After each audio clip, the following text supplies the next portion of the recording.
थांबा एक minute role. बरं साहेब, अटीतटीचा सामना वाटत होता, मात्र आता चित्र स्पष्ट झालेलं आहे. एक हाती अमर राजूरकर पुढे चालत असताना पाहायला मिळत आहे. असं मी कधीही अटीतटीचा सामना आम्ही कधी म्हटलेलो नाही. आमच्याकडे संख्याबळ, महायुतीचं संख्याबळ जर पाहिलं तर पहिल्यापासूनच आम्हाला कॉन्फिडन्स होता की ही जागा महायुतीची म्हणजेच भाजपला सुटली पाहिजे. ज्या महाराष्ट्रामध्ये 17 जागा आहेत त्या 17 जागापैकी ही जागा भाजपला सुटावी असं आमचा आग्रह होता. कारण आमची संख्याबळ आहे आणि महायुती एकत्र मिळून जर पाहिलं तर संख्याबळ चांगलं आहे. त्यामुळे मला खात्री आहे की महायुतीचे आणि भाजपचे आपले उमेदवार अमरनाथ राजूरकर चांगल्या मताधिक्याने या ठिकाणी निवडून येतील अशा प्रकारची परिस्थिती आहे. खबरदारीचा जो उमेदवार आहे त्याच्याबाबत संभ्रम आहे, कारण काँग्रेसचे जे उमेदवार ज्यांनी माघार घेतली, रामदास पाटील यांनी सांगितलं की वंचित बहुजन आघाडीच्या उमेदवाराला मतदान करा. असे विरोधकांमध्ये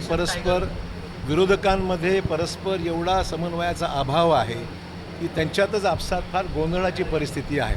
आणि ती गोंधळाची परिस्थिती पाहिली तर त्यांच्या मतदारांना नेमकं काय करावं हेच त्यांना समजत नाही आहे. आणि म्हणून वेगळी वक्तव्य आपण पाहतो आहे, नेते वेगवेगळ्या टोनमध्ये बोलत आहेत.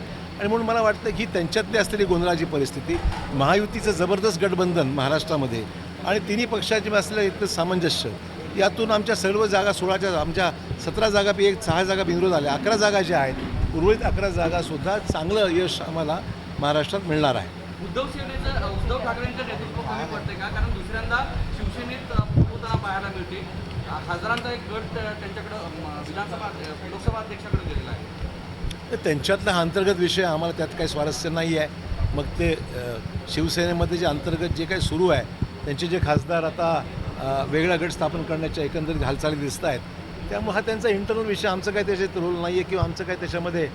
परंतु निश्चित या सगळ्या गोंधळाचा परिणाम या स्थानिक स्वराज्यात सगळ्याच ठिकाणी झालेला आहे. या फुटीची भूमिका आजचे विरोधक गोंधळलेले असं वाटतं का? नाही, माझी नीती काहीच नाही. मी पक्षाचा एक कार्यकर्ता म्हणून काम करत आहे आणि जे काय घडतं आहे ते आपोआप घडतं आहे, जे आम्हाला पोषक होत आहे. नाही, या सर्व फुटीमध्ये भाजपाची एक सावध भूमिका आहे. सगळे नेते मंडळी हे त्यांचा अंतर्गत वाद असल्याचं बोलत आहे. हे बरोबर आहे. त्यांच्या अंतर्गत काय विषय आहेत आम्हाला माहीत नाही. आणि त्यामुळे त्यांच्यावर निष्ठा ठेवणारे जे खासदार होते त्यांनी वेगळी भूमिका घेतलेली स्पष्टच झालेलं आहे. ते कशामुळे घडतं आहे, काय घडतं आहे, हा विषय त्यांचा अंतर्गत, आमचा त्याच्यात काही संबंधाचं कारण नाही आहे. राकेश पाटील यांचंही ऑपरेशन टायगरमध्ये नाव घेतलंय, स्वागत नाही, युतीमध्ये आलं स्वागत आहे ना. महायुतीमध्ये जे जे पक्ष आमच्यामध्ये असे येतील त्यांचं स्वागतच करू. की शेवटी लोकसभेमध्ये आम्हाला बहुमत प्राप्त होतं आहे. लोकसभेमध्ये जे महत्त्वाचे निर्णय आगामी काळामध्ये अपेक्षित आहे ते निर्णय घेण्यामध्ये संख्याबळ आमचं वाढतं आहे, आपोआप वाढतं आहे. लोक हे विरोधकांमुळे, विरोधकांच्या एकंदरीत सगळ्या या राजकीय ज्या घडामोडी घडत आहेत त्यामुळे वेगवेगळ्या राज्यात झालेल्या निवडणुका, त्या निवडणुकीचे आलेले परिणाम आणि त्याचा एकंदरीत परिणाम जो होतो आहे जनतेमध्ये आणि मतदारांमध्ये, ते पाहता मला वाटतं की त्यांना जाणीव आहे. म्हणजे TMCचा विषय असो, आपचा विषय असतो, सेनेचा विषय असतो, हे जे काही घडतं हे त्यांना दिसतं की आता हे काही टिकणारं हे जहाज नाही आहे, बुडणारं जहाज आहे. आणि त्यामुळे चव्हाण एक नॉन करप्ट पॉलिटिशियन म्हणून ओळखल्या जाते. त्यांचं वक्तव्य असं आहे की तुम्ही हे सगळं डिलिमिटेशनसाठी करत आहेत म्हणून. तर राजकारणात प्रश्न डिलिमिटेशन राजकारणाचा विषय आहे का? डिलिमिटेशन राज्यात करायचंच आहे, आपल्याला महिलांना आरक्षण द्यायचंच आहे, याच्यामध्ये काय राजकारण आहे? तर त्यांनी विरोधाला विरोध केला होता हे वास्तव आहे आणि त्यामुळे बिल पास होऊ शकलं नाही आहे. आता सगळे काळे ढग बाजूला सरत आहेत आणि संख्याबळाचा अंदाज घेऊन तो निर्णय वरिष्ठ पातळीवर घेतला जाईल काय करायचं ते.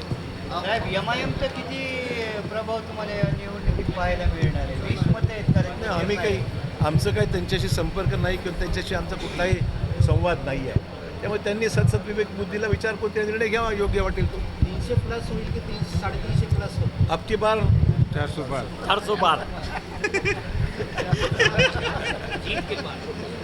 बरं, या निवडणुकीमध्ये आता भाजपचं हे विजयाचं चित्र स्पष्ट झालं आहे.